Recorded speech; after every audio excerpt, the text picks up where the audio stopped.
ಎಲ್ಲರಿಗೂ ಇಂದಿನ ತರಗತಿಗೆ ಸ್ವಾಗತ.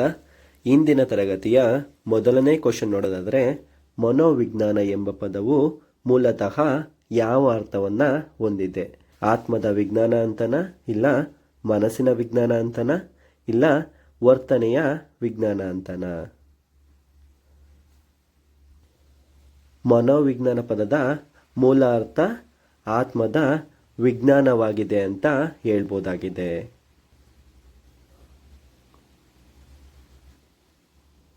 ಸೈಕೋ ಎಂದರೆ ಗ್ರೀಕ್ ಭಾಷೆಯಲ್ಲಿ ಮನಸ್ಸು ಅಥವಾ ಆತ್ಮ ಅಂತ, ಮತ್ತು ಲೋಗೋಸ್ ಎಂದರೆ ಅಧ್ಯಯನ ಅಥವಾ ಶಾಸ್ತ್ರ ಅಂತ.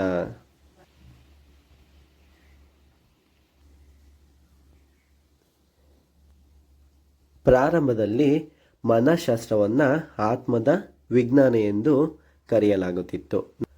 ನಂತರ ಮನಸ್ಸಿನ ಚೇತನ, ಅನುಭವ, ಚಿಂತನೆ, ಭಾವನೆಗಳನ್ನು ಅಧ್ಯಯನ ಮಾಡುವ ಶಾಸ್ತ್ರ ಎಂದು ವ್ಯಾಖ್ಯಾನ ಬದಲಾಗಿದೆ.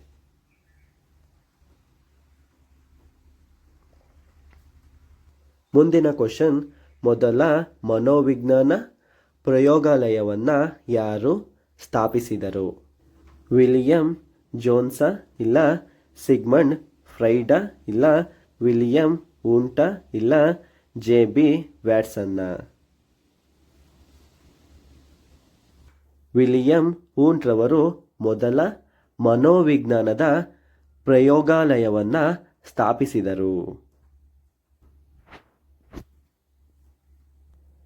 ವಿಲಿಯಂ ಊಂಟ್ರವರನ್ನ ಆಧುನಿಕ ಮನೋವಿಜ್ಞಾನದ ಪಿತಾಮಹ ಎಂದು ಕರೆಯಲಾಗುತ್ತದೆ.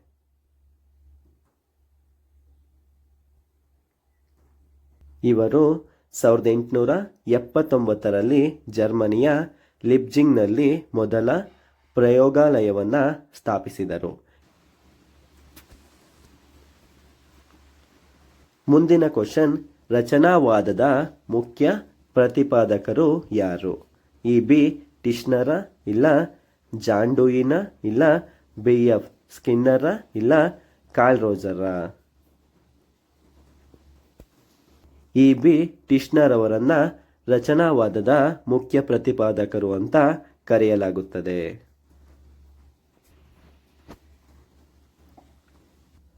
ರಚನಾವಾದವು ಮನಸ್ಸಿನ ಮೂಲಭೂತ ಘಟಕಗಳನ್ನು ಅಧ್ಯಯನ ಮಾಡುತ್ತದೆ. ವಿಲಿಯಂ ಊಂಟ್ ಮತ್ತು ಅವರ ವಿದ್ಯಾರ್ಥಿ ಇ.ಬಿ. ಟಿಶ್ನರ್ ಇದನ್ನ ಪ್ರತಿಪಾದಿಸಿದರು. ಇವರು ಅಂತರ್ವೀಕ್ಷಣಾ ವಿಧಾನವನ್ನ ಬಳಸಿದರು ಅಂತ ಹೇಳ್ಬೋದಾಗಿದೆ. ಮುಂದಿನ ಕ್ವಶನ್, ಕಾರ್ಯವಾದವು ಯಾವುದಕ್ಕೆ ಒತ್ತು ನೀಡುತ್ತದೆ? ಮನಸ್ಸಿನ ರಚನೆಗ, ಇಲ್ಲ ಮಾನವನ ವರ್ತನೆಯ ಉದ್ದೇಶ ಮತ್ತು ಕಾರ್ಯಗಳಿಗ, ಇಲ್ಲ ಅರಿವಿಲ್ಲದ ಮನಸ್ಸಿಗ, ಇಲ್ಲ ಕಲಿಕೆಯ ಪ್ರಕ್ರಿಯೆಗಳಿಗ? ಕಾರ್ಯವಾದವು ಮಾನವನ ವರ್ತನೆಯ ಉದ್ದೇಶ ಮತ್ತು ಕಾರ್ಯಗಳಿಗೆ ಒತ್ತನ್ನ ನೀಡುತ್ತದೆ ಅಂತ ಹೇಳ್ಬೋದಾಗಿದೆ. ಕಾರ್ಯವಾದವನ್ನು ವಿಲಿಯಂ ಜೋನ್ಸ್ ರವರು ಪ್ರಾರಂಭಿಸಿದರು. ಇದು ಮಾನವನ ಮನಸ್ಸು ಪರಿಸರಕ್ಕೆ ಹೇಗೆ ಹೊಂದಿಕೊಳ್ಳುತ್ತದೆ ಎಂಬುದನ್ನು ಅಧ್ಯಯನ ಮಾಡುತ್ತದೆ. ಇದು ರಚನೆಗಿಂತ ಮನಸ್ಸಿನ ಪ್ರಾಯೋಗಿಕ ಕಾರ್ಯಗಳಿಗೆ ಒತ್ತನ್ನ ನೀಡುತ್ತದೆ. ಮುಂದಿನ ಕ್ವಶನ್, ವರ್ತನವಾದದ ಪಿತಾಮಹ ಯಾರು? ಜೆ.ಬಿ. ವ್ಯಾಟ್ಸನ್ನ, ಇಲ್ಲ ಈವನ್ ಪಾವ್ಲೋವ, ಇಲ್ಲ ಸಿಗ್ಮಂಡ್ ಫ್ರೈಡ, ಇಲ್ಲ ಜೀನ್ ಪಿಯಾಜೆನ? ಜೆ.ಬಿ. ವ್ಯಾಟ್ಸನ್ ಅವರು ವರ್ತನವಾದದ ಪಿತಾಮಹರಾಗಿದ್ದಾರೆ ಅಂತ ಹೇಳ್ಬೋದಾಗಿದೆ.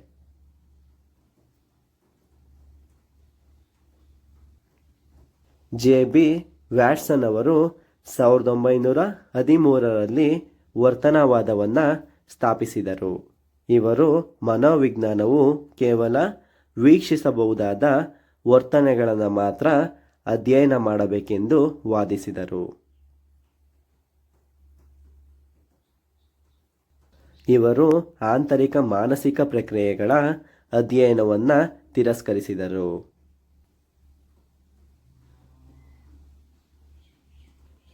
ಮುಂದಿನ ಕ್ವಶನ್, ಅಂತರ್ವೀಕ್ಷಣೆ ಎಂದರೇನು? ಇತರರ ವರ್ತನೆಯನ್ನ ಗಮನಿಸುವುದಾ, ಇಲ್ಲ ಪ್ರಾಣಿಗಳ ಅಧ್ಯಯನವಾಗಿದೆಯಾ, ಇಲ್ಲ ತನ್ನದೇ ಆದ ಆಂತರಿಕ ಅನುಭವಗಳನ್ನು ಗಮನಿಸುವುದಾ? ತನ್ನದೇ ಆದ ಆಂತರಿಕ ಅನುಭವಗಳನ್ನು ಗಮನಿಸುವುದನ್ನು ಅಂತರ್ವೀಕ್ಷಣೆ ಎಂದು ಕರೆಯಲಾಗುತ್ತದೆ. ಅಂತರ್ವೀಕ್ಷಣೆ ಎಂದರೆ ತನ್ನೊಳಗೆ ನೋಡುವುದು. ಇದು ತನ್ನದೇ ಆದ ಆಲೋಚನೆಗಳು ಮತ್ತು ಭಾವನೆಗಳ ಸ್ವಯಂ ವೀಕ್ಷಣೆಯಾಗಿದೆ. ಇದು ಅತ್ಯಂತ ಹಳೆಯ ಮನೋವಿಜ್ಞಾನ ವಿಧಾನವಾಗಿದೆ ಅಂತ ಹೇಳ್ಬೋದಾಗಿದೆ. ಮುಂದಿನ ಕ್ವಶನ್, ಪ್ರಾಯೋಗಿಕ ವಿಧಾನದಲ್ಲಿ ನಿಯಂತ್ರಿಸಲ್ಪಡುವ ಚರಾಂಶ ಯಾವುದು? ಅವಲಂಬಿತ ಚರಾಂಶನ, ಇಲ್ಲ ಸ್ವತಂತ್ರ ಚರಾಂಶನ, ಇಲ್ಲ ಮಧ್ಯಂತರ ಚರಾಂಶನ, ಇಲ್ಲ ಬಾಹ್ಯ ಚರಾಂಶನ? ಸ್ವತಂತ್ರ ಚರಾಂಶವು ಪ್ರಾಯೋಗಿಕ ವಿಧಾನದಲ್ಲಿ ನಿಯಂತ್ರಿಸಲ್ಪಡುವ ಚರಾಂಶವಾಗಿದೆ ಅಂತ ಹೇಳ್ಬೋದಾಗಿದೆ. ಸ್ವತಂತ್ರ ಚರಾಂಶವನ್ನು ಪ್ರಯೋಗಕಾರರು ಬದಲಿಸುತ್ತಾರೆ. ಅವಲಂಬಿತ ಚರಾಂಶವು ಇದರ ಪರಿಣಾಮವನ್ನು ಅಳೆಯುತ್ತದೆ. ಪ್ರಾಯೋಗಿಕ ವಿಧಾನವು ಕಾರ್ಯಕಾರಣಗಳ ಸಂಬಂಧವನ್ನು ಸ್ಥಾಪಿಸುತ್ತದೆ. ಮುಂದಿನ ಕ್ವಶನ್, ಗೆಸ್ಟಾಲ್ಟ್ ಮನೋವಿಜ್ಞಾನದ ಮೂಲತತ್ವವೇನು? ಸಂಪೂರ್ಣತೆಯು ಅದರ ಭಾಗಗಳ ಮೊತ್ತಕ್ಕಿಂತ ಭಿನ್ನವಾಗಿದೆ ಅಂತನ, ಇಲ್ಲ ಕಲಿಕೆಯು ಕೇವಲ ಪ್ರಚೋದನೆ ಪ್ರಕ್ರಿಯೆಯಾಗಿದೆ ಅಂತನ, ಇಲ್ಲ ಮನಸ್ಸು ಒಂದು ಖಾಲಿ ಹಾಳೆ ಅಂತನ? ಸಂಪೂರ್ಣತೆಯು ಅದರ ಭಾಗದ ಮೊತ್ತಕ್ಕಿಂತ ಭಿನ್ನವಾಗಿದೆ ಎನ್ನುವುದು ಈ ಗೆಸ್ಟಾಲ್ಟ್ ಮನೋವಿಜ್ಞಾನದ ಮೂಲ ತತ್ವವಾಗಿದೆ ಅಂತ ಹೇಳ್ಬೋದಾಗಿದೆ. ಗೆಸ್ಟಾಲ್ಟ್ ಎಂದರೆ ಜರ್ಮನ್ ಭಾಷೆಯಲ್ಲಿ ಸಂಪೂರ್ಣ ಅಥವಾ ವಿನ್ಯಾಸವಾಗಿದೆ. ಮ್ಯಾಕ್ಸ್ ವರ್ದೈಮರ್, ಕೋಲರ್ ಮತ್ತು ಕೋಪ್ಸ್ ಇದರ ಸ್ಥಾಪಕರಾಗಿದ್ದಾರೆ. ನಾವು ವಸ್ತುಗಳನ್ನು ಬಿಡಿ ಭಾಗಗಳಾಗಿ ಅಲ್ಲ, ಒಟ್ಟಾರೆಯಾಗಿ ಗ್ರಹಿಸುತ್ತೇವೆ ಎಂದು ಇದು ಹೇಳುತ್ತದೆ.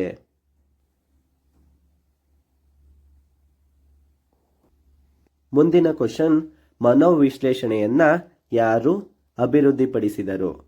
ಕಾರ್ಲ್ ಜಂಗ್ ರವರ, ಇಲ್ಲ ಸಿಗ್ಮಂಡ್ ಫ್ರೈಡ್ ರವರ, ಇಲ್ಲ ಆಲ್ಫರ್ಡ್ ಆಡ್ಲರ್ ಅವರ?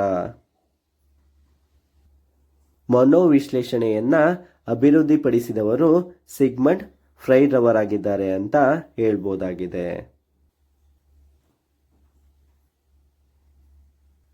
ಸಿಗ್ಮಂಡ್ ಫ್ರೈಡ್ ರವರು ಅರಿವಿಲ್ಲದ ಮನಸ್ಸಿನ ಪ್ರಾಮುಖ್ಯತೆಯನ್ನ ಒತ್ತಿ ಹೇಳಿದ್ದಾರೆ. ಇವರು ಕನಸುಗಳ ವಿಶ್ಲೇಷಣೆ ಮತ್ತು ಮುಕ್ತ ಸಹವರ್ತಿತ್ವ ವಿಧಾನಗಳನ್ನು ಬಳಸಿದರು.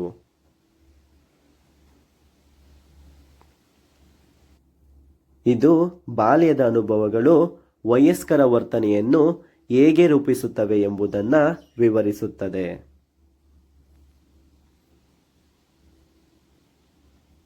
ಮುಂದಿನ ಕ್ವಶನ್, ಒಬ್ಬ ವ್ಯಕ್ತಿಯ ಅಥವಾ ಸಣ್ಣ ಗುಂಪಿನ ಆಳವಾದ ಅಧ್ಯಯನವನ್ನು ಏನೆಂದು ಕರೆಯುತ್ತಾರೆ?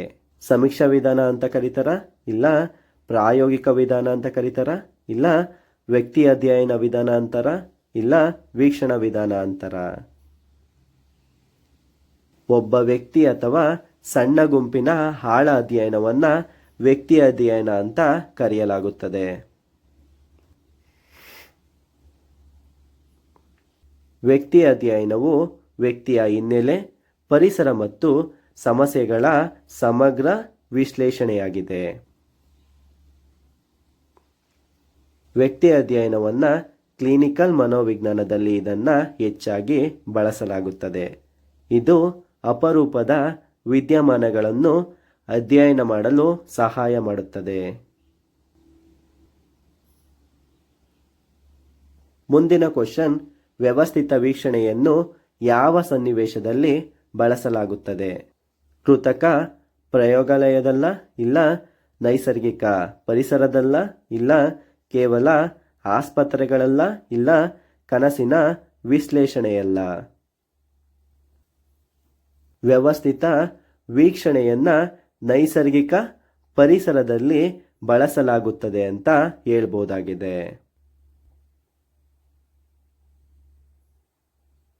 ನೈಸರ್ಗಿಕ ವೀಕ್ಷಣೆಯು ಪ್ರಾಣಿ ಅಥವಾ ಮನುಷ್ಯರನ್ನು ಅವರ ಸಾಮಾನ್ಯ ಪರಿಸರದಲ್ಲಿ ಅಧ್ಯಯನವನ್ನ ಮಾಡುತ್ತದೆ. ಇದು ಹೆಚ್ಚು ನೈಸರ್ಗಿಕ ನೈಜ ವರ್ತನೆಯನ್ನು ದಾಖಲಿಸಲು ಸಹಾಯ ಮಾಡುತ್ತದೆ ಅಂತ ಹೇಳ್ಬೋದಾಗಿದೆ. ಮುಂದಿನ ಕ್ವಶನ್, ಸಮೀಕ್ಷಾ ವಿಧಾನವನ್ನ ಹೆಚ್ಚಾಗಿ ಯಾವುದಕ್ಕಾಗಿ ಬಳಸಲಾಗುತ್ತದೆ? ಇಲ್ಲಿ ಏನಂತ ಕೇಳ್ತಿದ್ದಾರೆ ಅಂದ್ರೆ ಸರ್ವೆ ಮೆಥಡ್ ಅನ್ನ ಯಾವುದಕ್ಕೆ ಬಳಸ್ತೀವಿ ಅಂತ ಕೇಳ್ತಿದ್ದಾರೆ.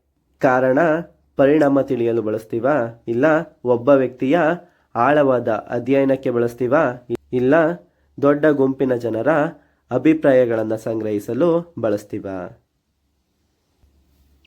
ಸಮೀಕ್ಷಾ ವಿಧಾನ, ಈ ಸರ್ವೆ ಮೆಥಡ್ ಅನ್ನ ದೊಡ್ಡ ಗುಂಪಿನ ಜನರ ಅಭಿಪ್ರಾಯಗಳನ್ನು ಸಂಗ್ರಹಿಸಲು ಬಳಸ್ತೀವಿ ಅಂತ ಹೇಳ್ಬೋದಾಗಿದೆ. ಸಮೀಕ್ಷೆಯು ಪ್ರಶ್ನಾವಳಿಗಳು ಅಥವಾ ಸಂದರ್ಶನಗಳನ್ನು ಬಳಸುತ್ತದೆ.